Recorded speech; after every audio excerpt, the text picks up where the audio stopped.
தமிழக சட்டமன்ற தேர்தல் ஏப்ரல் 23, 2026 நடக்க போகுது.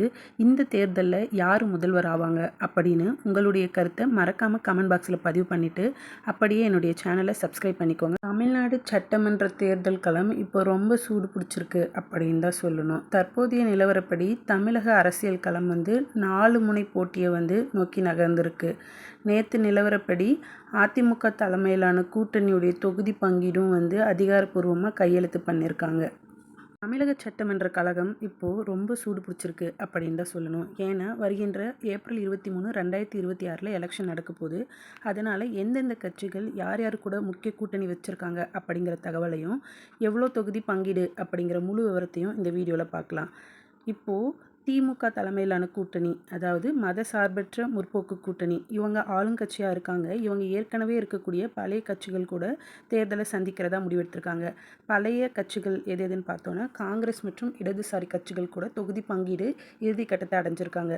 திமுகவுக்கு 160லேருந்து 170 தொகுதிகளில் பங்கு பெறத்துக்கு வாய்ப்பு இருக்குது. அதே மாதிரி காங்கிரஸுக்கு 28 இடத்தை ஒதுக்கியிருக்காங்க. அப்புறம் சிபிஐஎம் 5 இடங்களும், சிபிஐ 5 இடங்கள், மதிமுகவுக்கு 4 இடங்கள், அப்புறம் விசிக, ஐயுஎம்எல், எம்எம்கே இது கூடலாம் பேச்சுவார்த்தை நடத்திட்டு இருக்காங்க. ரெண்டாவது அதிமுக தலைமையிலான கூட்டணி, அதாவது என்டிஏ. அதிமுக பொதுச் செயலாளராக இருக்கக்கூடிய எடப்பாடி பழனிசாமி தலைமையில் பாஜக, பாமக முக்கிய கட்சிகள் எல்லாம் இணைஞ்சிருக்காங்க.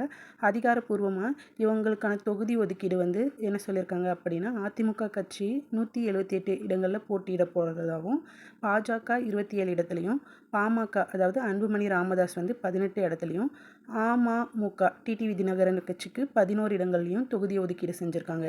இது மட்டும் இல்லாமல் இந்த கூட்டணியில் புதிய நீதி கட்சி, ஏசி சண்முகம், ஐஜேகே, பாரிவேந்தர் போன்ற சிறிய கட்சிகள் சேர்றதா பேச்சுவார்த்தையும் நடந்துகிட்ருக்கு.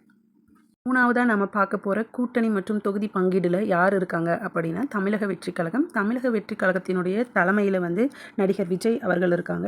இவர் என்ன அறிவிப்பு வெளியிட்டிருக்காருன்னா, நாங்கள் யார் கூடயும் கூட்டணி வச்சுக்க போகிறதில்ல, தனித்தே போட்டிடுறோம் அப்படின்னு அறிவிச்சிருக்காரு. அப்படின்னா 234 தொகுதிகளிலையும் வேட்பாளரை நிறுத்தி அவங்க போட்டியிடுறதா அறிவிச்சிருக்காங்க.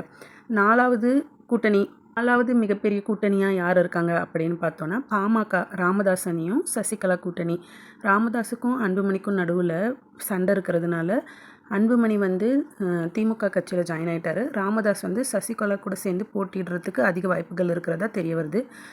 கட்சிகளில் இருக்கக்கூடிய அடுத்த தலைவர் யார் அப்படின்னு பார்த்தோன்னா நடிகர் சீமான். நடிகர் சீமானும் தானும் தனித்து போட்டியிடுவதாகவும் யார் கூடயும் கூட்டணி வச்சுக்கிறது இல்லை அப்படின்னு அறிவிச்சிருக்காரு. அப்படின்னா அவரும் 234 தொகுதிகளை வழக்கம் போல் தனித்து தான் போட்டிடுவார் அப்படின்றது தெரிய வருது.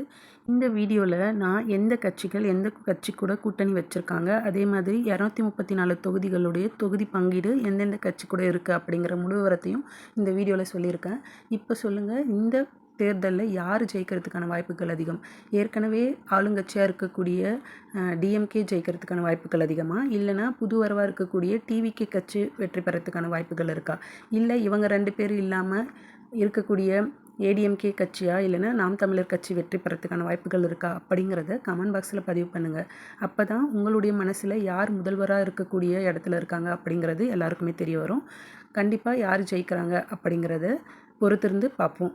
இதே மாதிரி அரசியல் அப்டேட் வேணும்னா என்னுடைய சேனலை லைக் பண்ணிவிட்டு சப்ஸ்கிரைப் பண்ணிவிட்டு பக்கத்தில் இருக்க பெல் ஐக்கானையும் கிளிக் பண்ணிக்கோங்க.